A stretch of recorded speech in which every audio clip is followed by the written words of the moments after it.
Hi students, welcome to English Madhyam. तो आज का हमारा पैसेज है सरप्लस हीट। ठीक है। The world meteorological organisation's latest state of climate report कह रहा है कि वर्ल्ड मेट्रोलॉजिकल ऑर्गेनाइजेशन की जो हाल ही में आई रिपोर्ट है स्टेट ऑफ क्लाइमेट, जिसका नाम है, कंफर्म्स, उसने इस बात को कंफर्म किया है the agencies finding over the last 10 years कि इस WMO की जितने भी डेटा थे 10 साल के, पिछले साल के, वो कहीं ना कहीं सही हैं। ये जो रिपोर्ट आई है उसमें ये बताया गया है the decade that ended last year was the hottest on record. और कह रहा है कि जो पिछले साल जो 10 साल का पीरियड गुजरा है, मतलब 10 साल का पीरियड कंप्लीट हुआ है, वो अब तक का सबसे गर्म डिकेड था, सबसे गर्म 10 साल थे। The carbon dioxide in the atmosphere is about 50% higher than pre-industrial levels। कह रहा है कि जो कार्बन डाइऑक्साइड की मात्रा है हमारे वातावरण में, वो लगभग 50% ज्यादा है प्री इंडस्ट्रियल लेवल से। प्री इंडस्ट्रियल लेवल को बोलते हैं जैसे 1850 और 1900 का जो समय था, जहां पे काफी ज्यादा इंडस्ट्रीज लगाई गई थी। तो उस समय जो कार्बन डाइऑक्साइड की मात्रा थी एटमॉस्फेयर के, उससे कंपेयर करते हुए आज के समय में 50% ज्यादा है। इन 2025 कह रहा है कि 2025 में even as renewable energy edged out coal as the leading source of electricity. कह रहा है कि 2025 में रिन्यूएबल एनर्जी जो है उसने भले ही कोल को धीरे धीरे पीछे छोड़ दिया हो और एक सबसे महत्वपूर्ण, सबसे आगे, मतलब जो सबसे ज्यादा यूज होने वाला सोर्स बन गया हो इलेक्ट्रिसिटी का, उसके बावजूद भी global emissions reached record level कि ये जो कार्बन डाइऑक्साइड हो गई या कार्बन मोनोऑक्साइड हो गई, इनका जो इमिशन हो रहा है वो इस समय रिकॉर्ड स्तर पर है, मतलब बहुत ज्यादा है। उसके बावजूद भी एज्ड आउट का मतलब होता है किसी चीज को धीमे धीमे पीछे छोड़ देना। Even though clean power has registered an appreciable increase.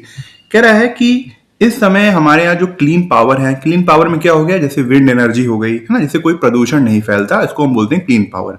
या फिर हाइड्रो हो गई, पानी वाली एनर्जी हो गई, या फिर विंड एनर्जी हो रही। कह रहा है कि आज के समय में जो क्लीन पावर है उसमें ठीक ठाक जो है वो बढ़ोतरी देखी गई है। अप्रिशिएबल मतलब नोटिस करने योग्य, कि जो चीज दिखे। तो कह रहा है कि अप्रिशिएबल इंक्रीज दिखा है, उसके बावजूद भी it is nowhere close to keeping pace with the world's appetite for energy. Appetite का मतलब होता है भूख। कह रहा है कि उसके बावजूद भी ये कहीं नहीं टिकती है।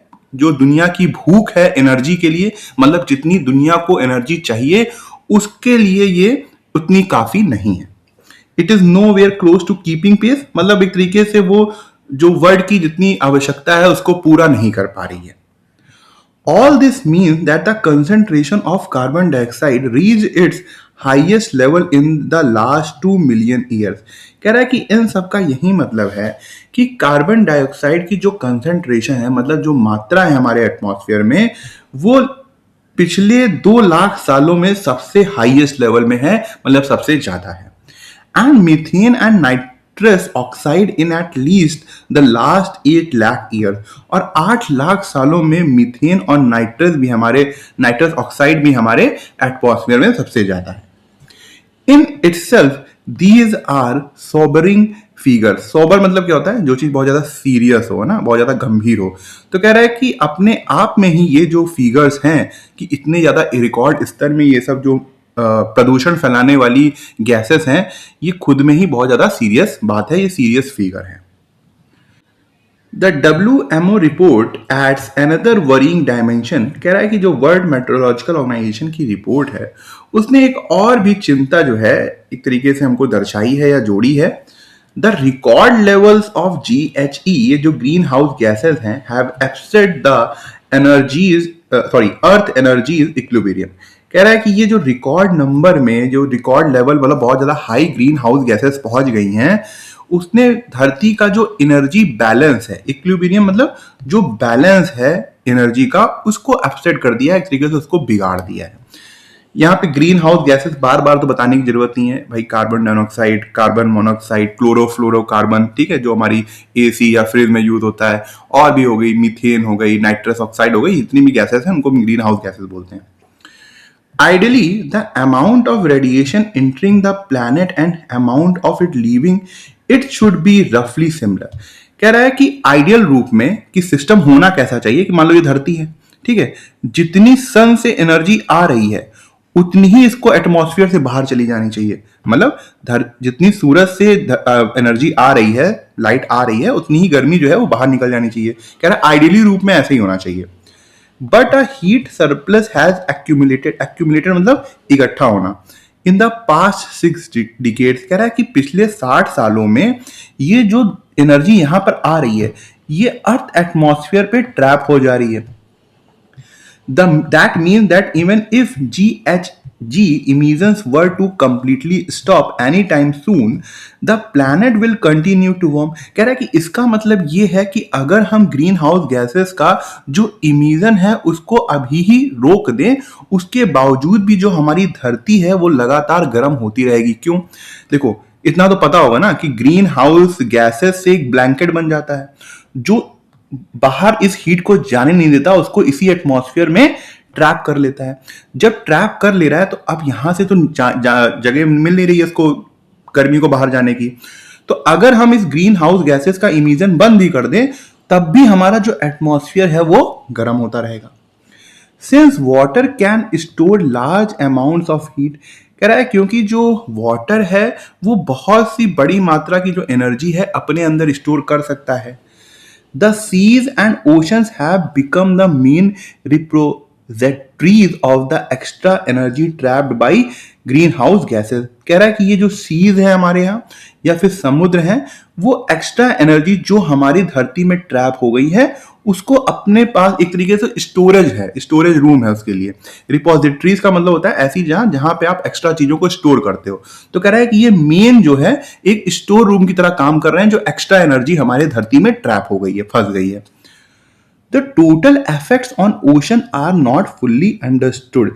कह रहा है कि इसका क्या प्रभाव पड़ रहा है समुद्रों के ऊपर ये पूरी तरीके से अभी हम समझ नहीं पाए हैं। But some of them are apparent. Apparent मतलब स्पष्ट रूप से। कह रहा है कि मगर कुछ जो चीजें हैं, कुछ जो प्रभाव हैं वो साफ साफ दिख रहे हैं। As the author of the WMO report point out का मतलब होता है इशारा करना। कह रहा है कि जो WMO जिन्होंने लिखा है रिपोर्ट उनका ये इशारा है, warmer oceans create condition for stronger tropical storms, कि अगर हमारे जो समुद्र हैं वो गर्म रहेंगे तो उससे क्या होगा कि ये जो ट्रॉपिकल स्टॉर्म्स हैं, मतलब ये जो तूफान है ना, जो समुद्रों से बनते हैं वो बहुत ही ज्यादा स्ट्रांग होंगे, बहुत ही ज्यादा ताकतवर होंगे। कैसे होंगे? देखो, ऐसा होता है कि समुद्र से मान लो ये गर्मी आ गई, यहाँ ट्रैप हो गई धरती में, अब समुद्र में वो जो गर्मी है वो इसने क्या कहा, स्टोर हो जाएगी। स्टोर होने से क्या होगा, इवोपरेशन होगा, ठीक है।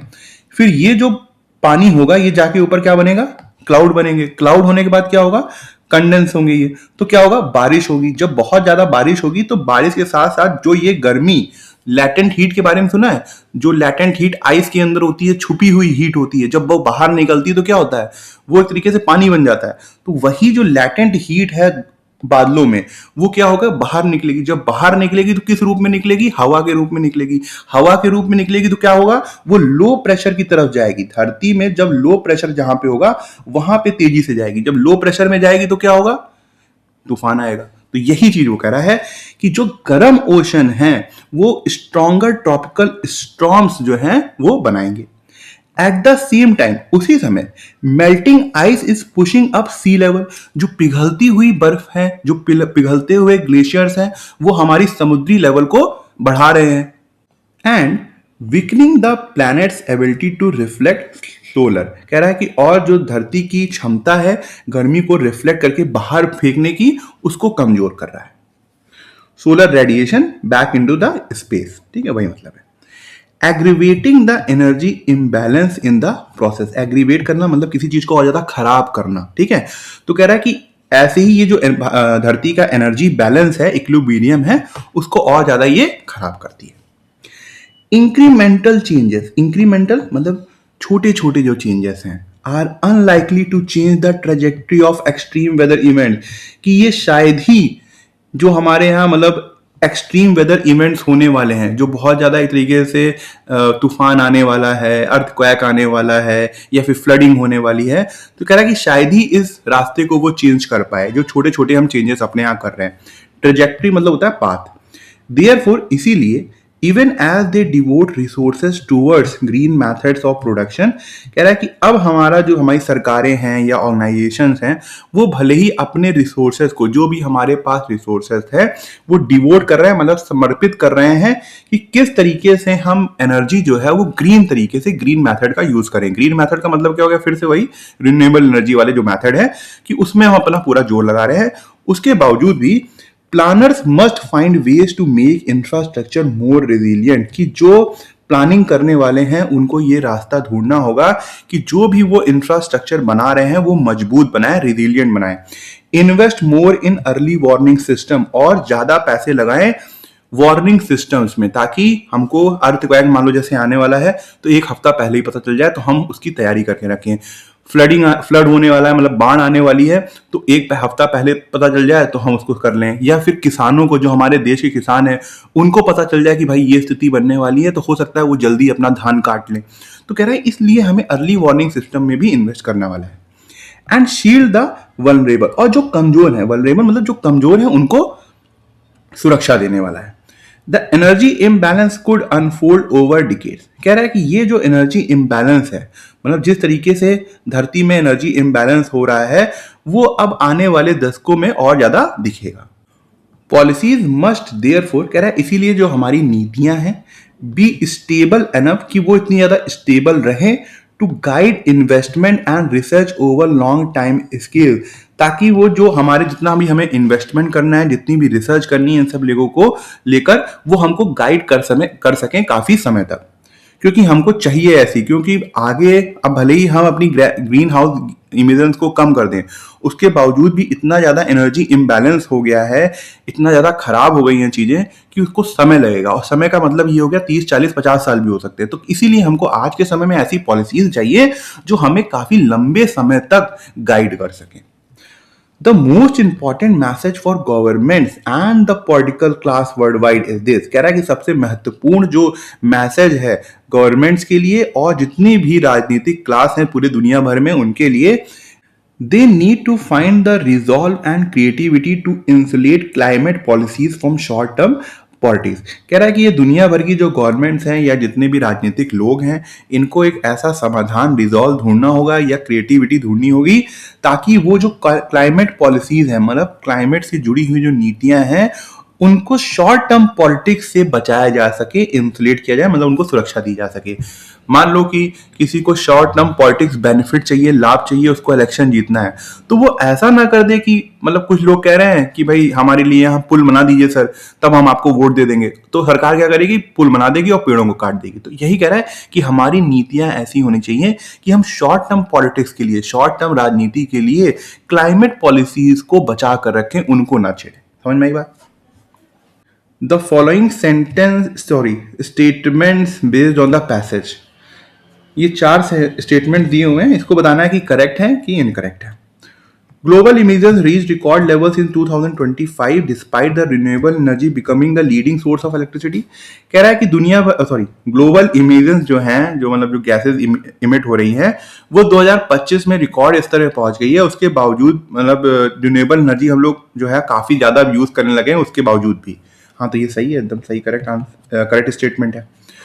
The earth energy equilibrium is maintain. कह रहा है कि धरती की जो एनर्जी इक्विलिब्रियम है वो मेंटेन रहेगी when the amount of radiation entering and leaving the planet is similar. जब रेडिएशन जितनी आएगी और लीव कर जाएगी, अगर वो सिमिलर रहे, समान रहे। बिल्कुल सही बात कहेगी। The accumulation of a heat surplus over the last 60 years ensure the planet will stop warming if emission cease। ये गलत स्टेटमेंट है। क्यों?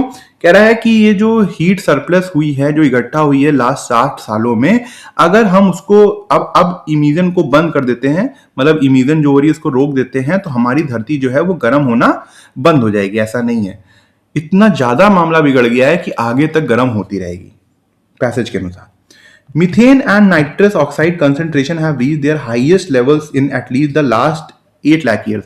कह रहा है कि मीथेन और नाइट्रस ऑक्साइड की जो कंसेंट्रेशन है वो हाईएस्ट लेवल में पहुंच गई है लास्ट के 8 लाख सालों में। बिल्कुल सही। तो 1 to 4 आर करेक्ट। सी हमारा करेक्ट आंसर है। अकॉर्डिंग टू द ऑथर, कह रहा है कि ऑथर के अनुसार, वाई इज इट नेसेसरी, ऐसा क्यों जरूरी है, टू इंसुलेट क्लाइमेट पॉलिसीज, की क्लाइमेट पॉलिसीज को सुरक्षित रखा जाए फ्रॉम शॉर्ट टर्म पॉलिटिक्स से। क्यों? क्योंकि भाई बहुत ज़्यादा इम्बैलेंस जो है, एनर्जी बैलेंस जो है आने वाले सालों में दिखना है, इसीलिए हमको एक ऐसी नीतियां चाहिए, ऐसी पॉलिसीज चाहिए ताकि जो लॉन्ग टर्म इन्वेस्टमेंट है और जो रिसर्च है वो हमको गाइड कर सकें। ऐसा बोला था। इसीलिए ऐसी हमको पॉलिसीज चाहिए जिसमें शॉर्ट टर्म पॉलिटिक्स का कोई भी इंटरवेंशन ना हो। Because renewable energy sources like coal and oil require immediate political intervention to remain leading sources. नहीं, because the energy imbalance unfolds over decades and requires stable long-term investment and scientific research. हाँ, भी एकदम correct answer है, यही बात हम लोगों ने पढ़ी थी। What is the worrying dimension added by the WMO report beyond the high concentration of greenhouse gases? कह रहा है कि WMO रिपोर्ट में एक और चिंता जाहिर की गई थी, वो क्या थी, जो ग्रीन हाउस गैसेस के अलावा भी थी। The fact that the global appetite for energy has decrease, नहीं भाई, ग्लोबल एपिटाइट जो है वो बढ़ी है, डिक्रीज तो हुई नहीं है। पहला तो स्टेटमेंट कोई मतलब ही नहीं है। The discovery that methane and nitrous oxide have reached their highest level in the last 2 million year, नहीं, ये तो 8 लाख सालों में था। ठीक है, ये तो 2 मिलियन ईयर्स में कार्बन डाइऑक्साइड पहुंच गई है। The accumulation of a heat surplus over the past 60 decade that has upset the earth energy equilibrium. हाँ, यही था कि जो 60 सालों में हमारे यहाँ हीट जो है इकट्ठा हुई है धरती में, उसने पूरी तरह धरती का जो इक्विलिब्रियम है उसको बिगाड़ दिया है। तो सी हमारा करेक्ट आंसर है। What understanding can be drawn regarding the impact of melting ice on the planet's energy imbalance? कह रहा है कि हम क्या समझ सकते हैं कि ये जो मेल्ट आइस हो रही है, मतलब जो ग्लेशियर पिघल रहे हैं, उसका क्या प्रभाव है हमारे प्लैनेट की एनर्जी इम्बैलेंस में। Melting ice help the planet reflect more solar radiation, नहीं, वो कम करती हैं, मतलब धरती से, क्योंकि क्या होता है कि जब जो आइस है वो पिघलती हैं तो सी लेवल जो है वो बढ़ जाता है, जिसकी वजह से जो रिफ्लेक्शन है वो कम हो जाता है। Melting ice increases the salinity of the sea, नहीं, ऐसा कहीं बात ही नहीं हुई है। Melting ice pushes up sea levels, ठीक है, and reduces the earth ability to bounce solar radiation back into the space. हाँ, देखो ऐसा होता है ना कि जब जो ओशन है वो बढ़ जाएंगे, तो अभी हम लोगों ने पैसेज में क्या पढ़ा था कि जो ओशन होते हैं वो अच्छे स्टोर रूम होते हैं, रिपोजिटरी होते हैं ना, एक्स्ट्रा हीट को अपने अंदर स्टोर कर लेते हैं। अब ये बताओ, जब जब समुद्र बढ़ जाएगा तो वो और स्टोर करेगा, तो रिफ्लेक्ट नहीं करेगा ना, तो वही चीज है। तो सी हमारा करेक्ट आंसर है। Which of the following best describe the tone of the passage? अच्छा, टोन बताना है पैसेज का, बताओ कैसी टोन थी। राइटर ने बोला है भाई ये स्टेप उठाने पड़ेंगे रिसर्च के लिए, ये ऐसी पॉलिसीज बनानी पड़ेगी, ठीक है, और अब इस समय हम लोग ग्रीन हाउस गैसेस बंद भी कर दे तब भी बहुत ज्यादा फर्क नहीं पड़ेगा, इसीलिए हमें प्लानिंग ऐसी करनी पड़ेगी जो उसकी इम्पैक्ट होने वाला है, जो उसका इफेक्ट होने वाला है हमारे एनवायरनमेंट में, उसके हिसाब से हमको एक्शन लेना होगा। ठीक है, कहीं ना कहीं प्रैक्टिकल अप्रोच है ना, मतलब अपनी खामियों को, अपनी गलतियों को, अपनी जो चीजें हो रही है उसको एक्सेप्ट कर लिया है, और साथ ही साथ कहीं ना कहीं थोड़ी सी तेजी भी दिखा रहा है कि नहीं, जल्दी करने की जरूरत है। आप सोचो, इनडिफरेंट है, स्टैटिस्टिकल है, मतलब कोई भी इंटरेस्ट नहीं है, सिर्फ डेटा वाला है, नहीं, ऑप्टिमिस्टिक है, आशावादी है, सेलिब्रेटरी है, बहुत ज्यादा सेलिब्रेट करने वाली टोन है, नहीं, सिनिकल एंड सरकास्टिक है, मतलब व्यंग वाली टोन है, नहीं, प्रैग्मेटिक एंड अर्जेंट, हाँ, प्रैक्टिकल प्रैक्टिकल अप्रोच है, अर्जेंट है, हाँ ठीक है। तो डी एकदम करेक्ट आंसर है। ये आज का क्लोज टेस्ट है, एक बार खुद से पढ़ के देखो, समझो, और काफी छोटा है, एक बार खुद से करो, ठीक है। तो खुद से करना एक बार, ठीक है, छोटा सा है, एक बार डायरेक्टली करने की कोशिश करो, अब इसमें समझने की जरूरत नहीं क्योंकि बहुत ज्यादा छोटा पैसेज है। When most of us think of fitness, कह रहा है कि जब हम सभी लोग जब फिटनेस के बारे में सोचते हैं, we dash spending hours in the gym, pounding the treadmill, cranking out burpees और lifting iron.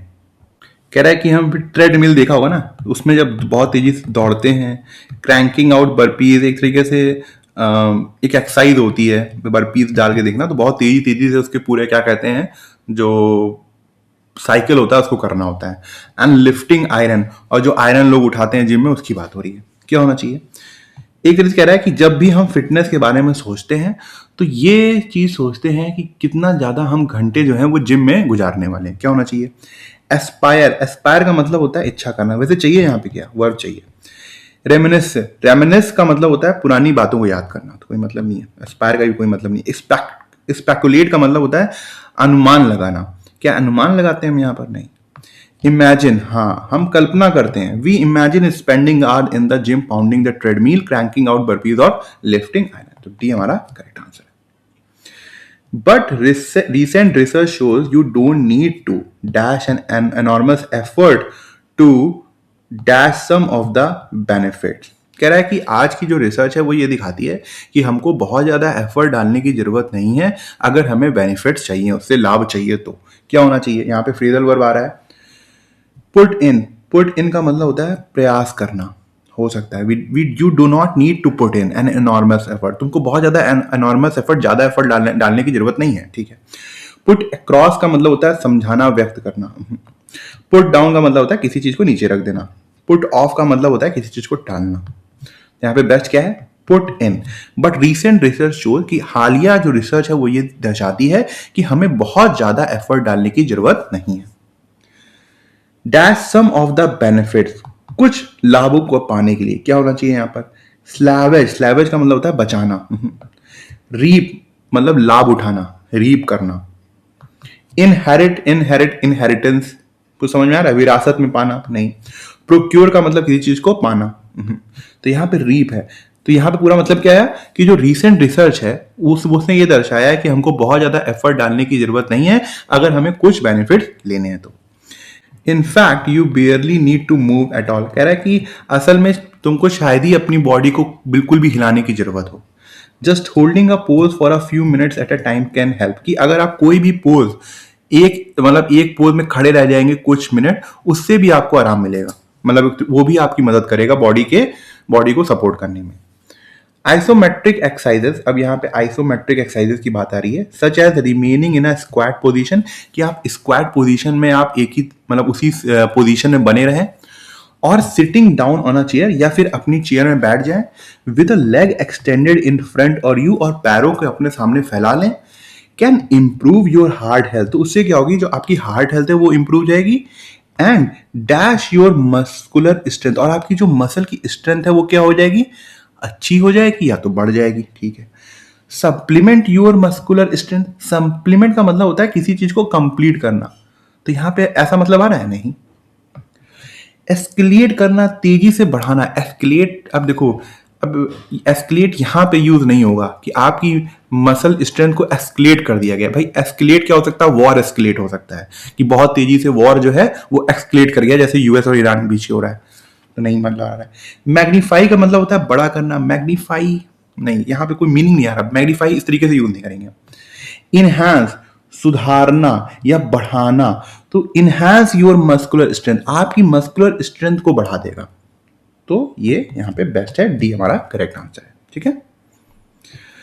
That's good news for the many people who are struggling to build an exercise regime into their current schedule. कह रहा है कि ये बहुत से लोगों के लिए अच्छी खबर है, क्योंकि वो काफी ज्यादा स्ट्रगल कर रहे हैं अपनी डेली शेड्यूल में एक्सरसाइज को लाने में। भाई किसी को ऑफिस जाना होता है, इतना ज्यादा बिजी शेड्यूल होता है कि कई बार आदमी अपने आप को बहुत ज्यादा कोशिश करके एक्सरसाइज करता है, कई बार छूट भी जाता है। तो कह रहा है उनके लिए बड़ी राहत की बात है।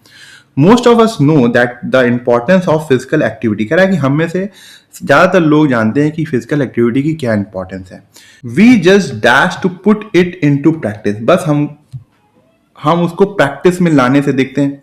According to the WHO, levels of inactivity across the world actually increased by 5 percentage points to 31% between 2010 and 2022। कह रहा है कि WHO के अनुसार जो इनएक्टिविटी है, जो मतलब लोग एक्सरसाइज नहीं कर रहे हैं, उसका लेवल 5% बढ़ गया है, और वो 2010 से 2022 में कितना रहा है? 31% रहा है। क्या होना चाहिए? ग्रैपल। देखो ग्रैपल जो है, ग्रैपलिंग विद, बहुत बार पढ़ा है ना हमने ग्रैपलिंग विद। तो ग्रैपल के साथ ज्यादातर क्या आता है? विद आता है। तो यहाँ पे टू के साथ यूज नहीं होगा, तो गलत हो जाएगा। फ्लॉन्डर का मतलब होता है किसी कंफ्यूजन की स्टेट में रहना। वी जस्ट फ्लॉन्डर टू, कंफ्यूजन की स्थिति में नहीं है, हमें कठिनाई होती है उसको अपने दिनचर्या में लाने में, तो ये भी नहीं होगा। स्ट्रगल, वी जस्ट स्ट्रगल, हाँ स्ट्रगल हो सकता है, स्ट्रगल के साथ टू भी आएगा, कोई दिक्कत नहीं है कि हम बहुत ज्यादा जूझ रहे हैं, बहुत ज्यादा परेशान हो रहे हैं उसको अपनी प्रैक्टिस में लाने के लिए। स्ट्राइव का मतलब होता है प्रयास करना, ठीक है, बहुत ज्यादा प्रयास करना या फिर किसी भी बहुत ज्यादा एफर्ट डालना। तो यहाँ पे ये मतलब नहीं है, तो बेस्ट यहाँ पे क्या है? सी है, we just struggle to put it into practice. तो ठीक है, आज का लेक्चर यहीं ख़त्म करते हैं। आई होप आपको कुछ सीखने को मिला होगा और आप कमेंट सेक्शन में ज़रूर बताइएगा कि आपको आज का लेक्चर कैसा लगा और आपको क्या सीखने को मिला। अगर आप मुझसे इंग्लिश ग्रामर पढ़ना चाहते हैं तो आप हमारा ऐप इंग्लिश माध्यम प्ले स्टोर से डाउनलोड कर सकते हैं। ऐप ओपन करते ही आपके सामने होम स्क्रीन आएगी। वहाँ पे आपको 5 ऑप्शन मिलेंगे, मेन, लाइब्रेरी, फीड, लेक्चर, पास। लेक्चर में क्लिक करते ही आपके सामने 2 वर्जन आएंगे, फ्री और पेड। पेड में क्लिक करते ही आपके सामने इंग्लिश ग्रामर का एक सेक्शन आएगा जहाँ पे मैंने इंग्लिश एसएससी के लिए बहुत ही डिटेल में बताया हुआ है और बहुत ही सिंपल लैंग्वेज में बताया है, जो कि आपकी कॉन्सेप्ट्स को और अच्छा करेगा और आपको अच्छे मार्क्स लाने में हेल्प करेगा। तब तक के लिए प्रैक्टिस करते रहिए। Thank you so much for watching this video.